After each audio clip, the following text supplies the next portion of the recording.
ତ ହାଲୋ ପିଲାମାନେ କେମିତି ଅଛ ସବୁ ଭଲରେ ଥବ ପରୀକ୍ଷା ସମସ୍ତଙ୍କର ଭଲରେ ହଉଥବ କେହି ଏକ୍ଜାମ କୁ ଟେନସନ ନବନି କି ଓରିଡି ହେଇକି ଯିବନି ସମସ୍ତଙ୍କର ଏକ୍ଜାମ ଭଲ ହବ ବୁଝିପାଇଲ ନା ବୁଝିପାଇଲନି ତ ଚାଲନ୍ତୁ ଡିସ୍କସନ କରିବା ପିଲାମାନେ ତମର କେତେ ତାରିଖର ଅଛି 11 ତାରିଖ 11/3/2026 11/3/2026 ତମ ମାନଙ୍କର ପିଲାମାନେ କଣ ଅଛି ବିଜ୍ଞାନ ଅଛି ଷଷ୍ଠ ଶ୍ରେଣୀ ପିଲାମାନଙ୍କର ଦ୍ଵିତୀୟ ସମାପ୍ତି ମାନ ନିର୍ଦ୍ଧାରଣ ପରୀକ୍ଷା 2026 ବା ବାର୍ଷିକ ପରୀକ୍ଷା ତେଣୁ କରି ତ ଚାଲନ୍ତୁ ଡେରି ନ କରି ଆମେ ସିଧାସଳଖ ପ୍ରଶ୍ନ ପତ୍ରକୁ ଡିସ୍କସନ କରିବା। ଭିଡିଓଟିକୁ ଶେଷ ପର୍ଯ୍ୟନ୍ତ ଦେଖିବ କେହି ଅଧାରୁ ସ୍କିପ୍ କରିକି ଯିବନି ସ୍କିପ୍ କଲେ ନିଜେ ହିଁ ବୁଝିପାରିବ ନାହିଁ।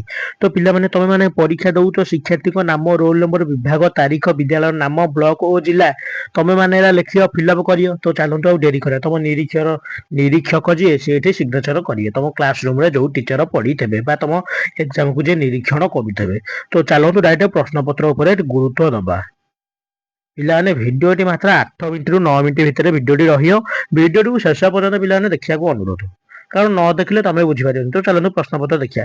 ପିଲାମାନେ ପ୍ରଶ୍ନପତ୍ର ଦେଖିବା ପୂର୍ବରୁ 3 ସେକେଣ୍ଡର ଗୋଟେ କଥା କହିଦଉଛି ପିଲାମାନେ ଯୋଉମାନେ ଚ୍ୟାନେଲକୁ ସବସ୍କ୍ରାଇବ କରିନ ଯୋଉମାନେ ଚ୍ୟାନେଲକୁ ସବସ୍କ୍ରାଇବ କରିନ ଆଜି ହିଁ ସବସ୍କ୍ରାଇବ କରିଦିଅନ୍ତୁ ସବସ୍କ୍ରାଇବ କରିକି ଗୋଟେ କଳା କଲର ବଟନ ଥିବ କଳା କଲରକୁ ଚିପିକି ଧଳା କରିକି ଅଲ ନୋଟିଫିକେସନ ଲେଖାଥିବ ସେଇ ଅଲ ନୋଟିଫିକେସନରେ କ୍ଲିକ କରିଦିଅନ୍ତୁ ନହେଲେ ସବସ୍କ୍ରାଇବ କରିଦିଅନ୍ତୁ କଣ ପାଇଁ କହିବ ସବସ୍କ୍ରାଇବ କଲେ ତମେ ହିଁ ସେ କାରଣ ମୁଁ ଯୋଉ ଭିଡିଓ ଛାଡିବି ସର୍ବପ୍ରଥମେ ପାଠ ଭିଡିଓ ତମେ ଫାଷ୍ଟ ତମ ପାଖକୁ ପହଞ୍ଚିଯିବ ଯଦି ତମେ ନ ସବସ୍କ୍ରାଇବ କରିବ ଯୋଉ ପିଲାମାନେ ସବସ୍କ୍ରାଇବ କରିଛନ୍ତି ତାଙ୍କ ପାଖରେ ପହଞ୍ଚିବ ସେମାନେ ଯିବେ ତାଙ୍କର ଏକ୍ଜାମ ଭଲ ହବ ତମ ପରୀକ୍ଷା ଆଉ ଭଲ ହବ ନାହିଁ ତମେ ଖୋଜୁଥିବ ସର୍ଚ୍ଚ କରୁଥିବ ଆସିବନି ତ ଚାଲନ୍ତୁ ଡାଇରେକ୍ଟ କୋଶ୍ଚିନ ଆନ୍ସର ଡିସ୍କସନ କରିବା।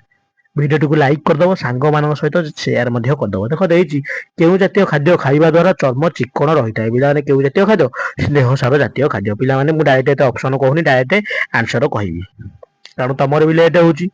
ଦେଖ 2 ନମ୍ବର କଣ ଦିଆଯାଇଛି ନିମ୍ନରେ ଦିଆଯାଇଥିବା ପଦାର୍ଥ ଗୁଡିକ ମଧ୍ୟରୁ କେଉଁଠି ପୁନଃ ଚକ୍ରଣ ଯୋଗ୍ୟ ପଦାର୍ଥ ପିଲାମାନେ କେଉଁ ପଦାର୍ଥ ପ୍ଲାଷ୍ଟିକ ଜିନିଷ ହଉଛି କଣ ପୁନଃ ଚକ୍ରଣ ଯୋଗ୍ୟ ପୁନଃ ଚକ୍ରଣ ଯୋଗ୍ୟ ପଦାର୍ଥ।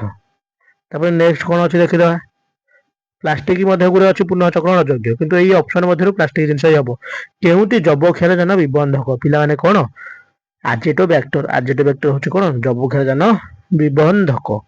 ତ ଦେଇଛି ମେଘରେ ସୃଷ୍ଟି ହୋଇଥିବା ସ୍ପାର୍କକୁ ପିଲାମାନେ ଆମେ କଣ କହିବା ବିଜୁଳି କହିବା।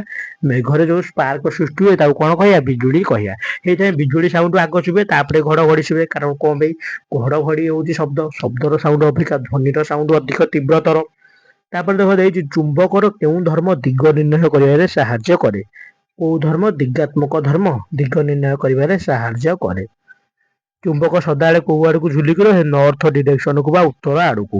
ଏବେ ଦେଇଛି ତୁମ ସ୍କୁଲ ଓ ଘର ମଧ୍ୟର ଦୂରତା 50 ମିଟର 5 ସେମି ହେଲେ ତାହା କେତେ ସେଣ୍ଟିମିଟର ହବ 50 ମିଟର 5 ସେମି ପିଲାମାନେ 1 ମିଟର 100 ସେମି ତ 50 ମିଟର 5 ମିଟର ହେଇଥିଲେ 500 ସେମି ହେଇଥାନ୍ତା ତ 50 ମିଟର ମାନେ 5000 ସେମି +5 ତ ଏଇଟା କେତେ ହେଇଯିବ 5500 ସେମି ହବ।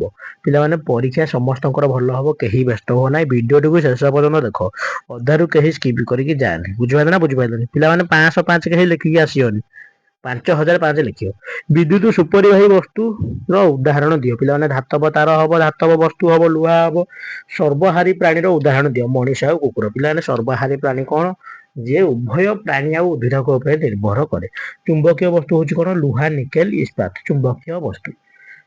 ତାପରେ 10 ନମ୍ବର ଦେଖିଦବା ଅସ୍ୱଚ୍ଛ ପଦାର୍ଥ କାର୍ଡବୋର୍ଡ ସେହିପରି ସ୍ଵଚ୍ଛ ପଦାର୍ଥ କଣ ଆମର କାଚ ଗ୍ଲାସ ହଉଛି ସ୍ୱଚ୍ଛ ପଦାର୍ଥ।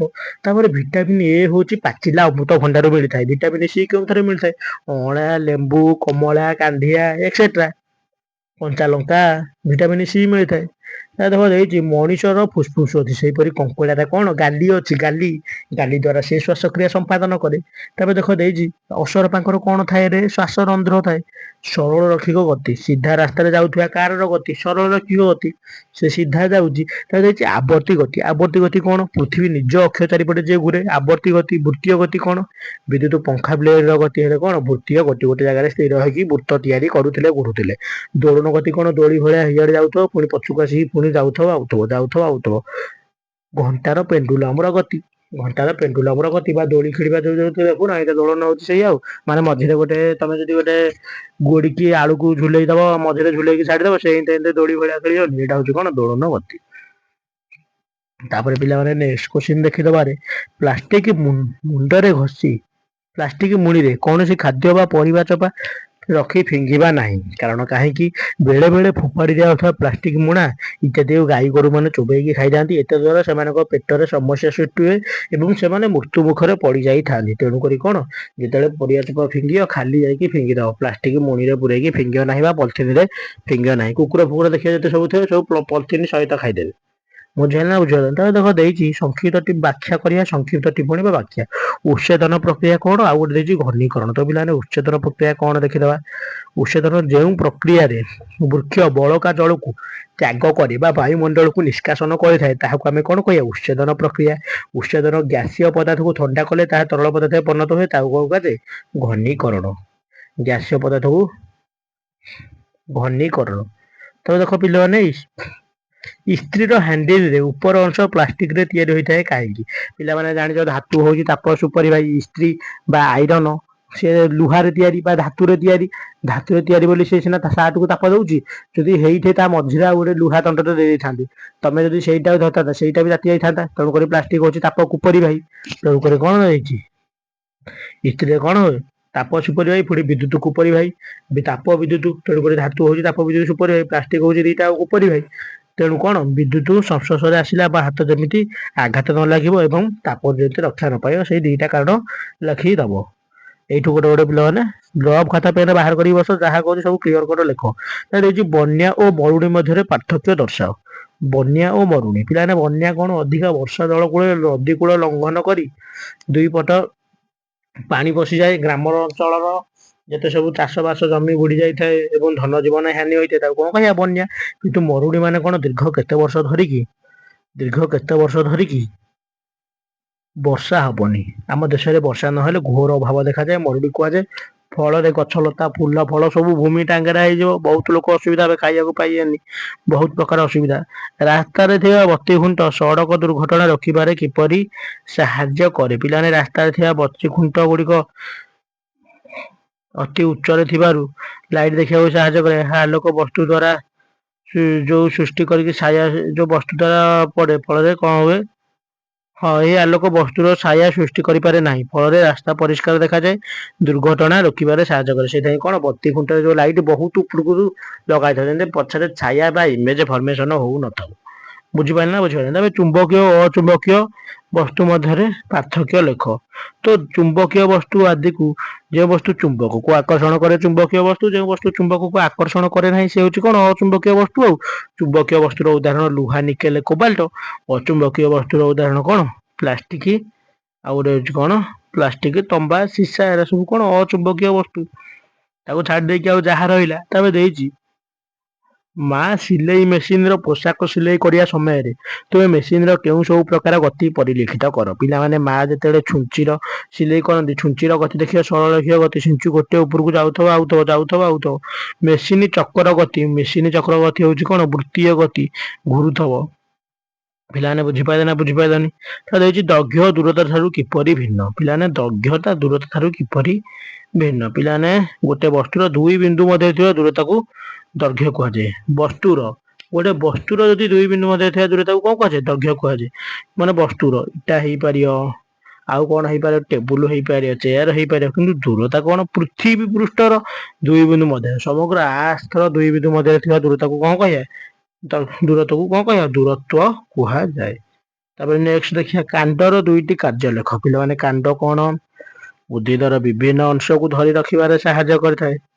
ଉଦ୍ଭିଦର ବିଭିନ୍ନ ଅଂଶକୁ କାଣ୍ଡ କଣ করে ଧରି ରଖିବେ ଏବଂ ମୂଳ ସାହାଯ୍ୟରେ ଶୋଷିତ ଜଳ ଖଣିଜକୁ କାଣ୍ଡ ପରିବହନ କରି ଉଦ୍ଭିଦର ବିଭିନ୍ନ ଅଂଶକୁ ପଠାଇଥାଏ। ଦେଇଛି ମରୁଭୂମି ସାଧାରଣତଃ କଣ୍ଟା ଜାତୀୟ ଉଦ୍ଭିଦ ଦେଖାଯାଏ, କାରଣ କଣ? ମରୁଭୂମିରେ କାହିଁକି ସାଧାରଣତଃ କଣ୍ଟା ଜାତୀୟ ଉଦ୍ଭିଦ ଦେଖାଯାଏ? ଉଚ୍ଛେଦନ ପ୍ରକ୍ରିୟା ଯୋଉ ଗଛ ଜଳ ଛାଡୁଛି ବାୟୁମଣ୍ଡଳକୁ, ମରୁଭୂମିରେ ଏତେ ଜଳ ଗଛ ଯଦି ଜଳ ଛାଡି ଛାଡି ଦେବେ, ତାହେଲେ ବୃକ୍ଷ ଏତେ ଗଛ ପାଇବ କେମିତି? ରୋଗଣା ହେଇକି ତେଣୁକରି ଜଳ ନ ପାଇକି ଝାଉଁଳିକି ମରିଯିବେ। ତେଣୁକରି କଣ ହୁଏ, କଣ୍ଟା ଜାତୀୟ ଯଦି ପତ୍ର ଗୁଡା କଣ୍ଟାରେ କନଭର୍ଟ ହେଇଯିବ, ତାହେଲେ କଣ ହବ, ଉଚ୍ଛେଦନ ପ୍ରକ୍ରିୟା କମିଯିବ। ଏତେ ଯେତିକି ବର୍ଷ ଯାଉଥିଲା, ମନେକର 100% ହଉଥିଲା, 30%, 20% ଉଚ୍ଛେଦନ ହବ, ଜଳ ସଂରକ୍ଷଣ ହେଇକି ରହିବ। ଉଚ୍ଛେଦନ ପ୍ରକ୍ରିୟାରେ କମ ଜଳ ବାୟୁମଣ୍ଡଳକୁ ଛାଡିବା ପାଇଁ ମରୁଜ ଉଦ୍ଭିଦ ଗୁଡିକ ପତ୍ର ଗୁଡିକ କଣ୍ଟାରେ ପରିବର୍ତ୍ତନ ହୋଇଥାନ୍ତି। ତେଣୁ ମରୁଭୂମିରେ କଣ୍ଟା ଜାତୀୟ ଉଦ୍ଭିଦ ଦେଖାଯାଏ। ପିଲାମାନେ ବୁଝିପାରିଲେ ନା ବୁଝିପାରିଲନି? ତାପରେ କିଛି ଲୋକଙ୍କର ଝାଡା ପରିଷ୍କାର ହେଉନଥିଲେ ଡାକ୍ତର ସେମାନଙ୍କୁ କେଉଁ ଖାଦ୍ୟ ଖାଇବାକୁ କହନ୍ତି? ପିଲାମାନେ ମନେ ରଖିବ, ତନ୍ତୁ ଜାତୀୟ ଖାଦ୍ୟ, ତନ୍ତୁ ଜାତୀୟ ଖାଦ୍ୟ ଖାଇବାକୁ କୁହନ୍ତି। ତନ୍ତୁ ଜାତୀୟ ଖାଦ୍ୟ ଖାଇବ, ନହେଲେ ବହୁତ ହଇରାଣ ହବ। ତନ୍ତୁ ଜାତୀୟ ଖାଦ୍ୟ କେଉଁଥିରେ ଥାଏ? ସଜନା ଛୁଇଁରେ ଥାଏ, ବେଲରେ ଥାଏ। ତ ଦେଖ ଦିଆଯାଇଥିବା ଚିତ୍ରରେ ଫଳକ ମଧ୍ୟଶିରା ବୃତ୍ତ ଶାଖା ଲେଖିବ। ପିଲାମାନେ ଦେଖ ପିଲାମାନେ ଦେଖ ଚିତ୍ର ଗୋଟେ ଦିଆଯାଇଛି, ପତ୍ରର ବୃତ୍ତ ବୃତ୍ତ ହଉଛି ତଳଟା ଯୋଉଟା ଲାଗିକି ଥବ ଡାଳ ସହିତ। ଶାଖା ଶିରା ହଉଛି ଯୋଉଟା ମଝିରେ ଥବ, ତାପରେ ଉପରଟା ହଉଛି ମଧ୍ୟ ଶିରା, ତାପରେ ତା ଉପରଟାକୁ କଣ କହିବା? ଫଳକ ପିଲାମାନେ କହିବା। ତାପରେ ପିଲାମାନେ ନେକ୍ସଟ କୋଶ୍ଚିନ୍ ଦେଖିଦବା। ବର୍ଷା ଦିନେ ତମ ଗ୍ରାମର ପୋଖରୀ ପାଣି ପିଲାମାନେ କାହିଁକି ଗୋଳିଆ ହୋଇଯାଇଥାଏ? ଗୋଟେ ଏଥିରେ ଲେଖିବ। ପୋଖରୀ ପାଣି କାହିଁକି ଗୋଳିଆ ହେଇଯାଇଥାଏ? ପିଲାମାନେ ଗୋଟେ ଗୋଟେ ସ୍କ୍ରିନସଟ ନେଇଯା, ନହେଲେ ଗୋଟେ ଗୋଟେ ରଫ୍ ଖାତାରେ ଶୀଘ୍ର ଶୀଘ୍ର ଲେଖି ଦିଅ। ତାପରେ ନେକ୍ସଟ କୋଶ୍ଚିନ୍ ପିଲାମାନେ ଦେଖିବା 27 ନମ୍ବର କୋଶ୍ଚିନ୍। 27 ନମ୍ବରରେ ଆଉ ଥରେ ଦେଖିଦିଅ। ପିଲାମାନେ ଦେଇଛି ତୁମ ଦୈନନ୍ଦିନ ଜୀବନରେ ଚୁମ୍ବକର 4ଟା ବ୍ୟବହାର ଲେଖ, କିମ୍ବା ଦିନକୁ ଦିନ ଜଳ ବ୍ୟବହାର ବଢି ସାରିଛି, ତେଣୁ ଜଳ ଅଭାବ ପାଇଁ ତୁମେ କେଉଁ କେଉଁ ସବୁ ପଦକ୍ଷେପ ନବ? ଜଳର ଅଭାବ ନ ହେବା ପାଇଁ କିମ୍ବା ଚୁମ୍ବକର 4ଟା ବ୍ୟବହାର। ପିଲାମାନେ ଯୋଉଟା ଆସୁଛି ତମକୁ ସେଇଟା ଲେଖିବ। ପିଲାମାନେ ଲାଷ୍ଟ କୋଶ୍ଚିନରେ ପହଞ୍ଚିଗଲେ ଆମେ। ଆଲୋକ ଏକ ସରଳରେଖାରେ ଗତି କରେ, ପରୀକ୍ଷାଟିକୁ ଚିତ୍ର ସହିତ ବର୍ଣ୍ଣନା କର, ଯାହା ଶୁଷ୍କ ଶୈଳର ଗଠନ ଓ କାର୍ଯ୍ୟକୁ ଲେଖ। ପିଲାମାନେ ଦିଟାକ ସୁଜା ଅଛି। ଦେଖ ବିଜ୍ଞାନ ବହିର 82 ପୃଷ୍ଠାରେ ଗୋଟେ ସୋପାନ ଅଛି, ଆଲୋକ ସରଳରେଖାରେ ଗତି କରେ। କଣ କରିବ? କାର୍ଡବୋର୍ଡ ନବ, କାର୍ଡବୋର୍ଡ 4ଟାକୁ କାଟିକି 4ଟା ଯାକ ସାଇଜରେ ରଖିବ, ଏପଟେ ମହମବତୀ ଜାଳିବ, ଏପଟେ ଉଣ୍ଡିବ, ଦେଖିବ ସିଧା ଦେଖାଯାଉଥିବ। ଆଉ କାର୍ଡବୋର୍ଡକୁ ଟିକେ ବଙ୍କା କରିକି ଗୋଟେ ଟେବୁଲରେ ଏକର ସେକର କରି ଦେଖାଯିବ, ଲାଇଟ ଦେଖାଯିବ ନାହିଁ। ସୁଜା। କିମ୍ବା ଶୁଷ୍କ ଶୈଳର ଗଠନ କରି ତାର କାର୍ଯ୍ୟକୁ ଲେଖ। ଶୁଷ୍କ ଶୈଳ ଆସିବ, ପୁରା ସୁଜା ଅଛି। ପିଲାମାନେ ବିଦ୍ୟୁତରୁ ଏଇଟା ଆସିଛି, ବିଦ୍ୟୁତ ଚାପ୍ଟରରୁ ବା କରେଣ୍ଟ ଚାପ୍ଟରରୁ। ପିଲାମାନେ ଭିଡ଼ିଓଟିକୁ ଶେଷ ପର୍ଯ୍ୟନ୍ତ ଦେଖିଥିବାରୁ ଅଶେଷ ଅଶେଷ ଧନ୍ୟବାଦ। ପିଲାମାନେ ଥ୍ୟାଙ୍କ ୟୁ। ଦେଖାହବା ଆଉ ଗୋଟେ ଭିଡ଼ିଓରେ। ପିଲାମାନେ ଯୋଉମାନେ ଚ୍ୟାନେଲକୁ ସବସ୍କ୍ରାଇବ କରିନ, ଦୟାକରି ଗୋଟିଏ ଅନୁରୋଧ, ସବସ୍କ୍ରାଇବ ପ୍ଲିଜ। ସବସ୍କ୍ରାଇବ କଲେ ତୁମର ସୁବିଧା ହବ। ପିଲାମାନେ କହିଦଉଛି ଆଉଥରେ। ହଉ, ଭଲ ହବ ସମସ୍ତଙ୍କର ଏକ୍ଜାମ, କେହି ଓରିଡ୍ ହୁଅନି, ସମସ୍ତେ ଫ୍ରି ମାଇଣ୍ଡରେ ଏକ୍ଜାମକୁ ଯାଅ।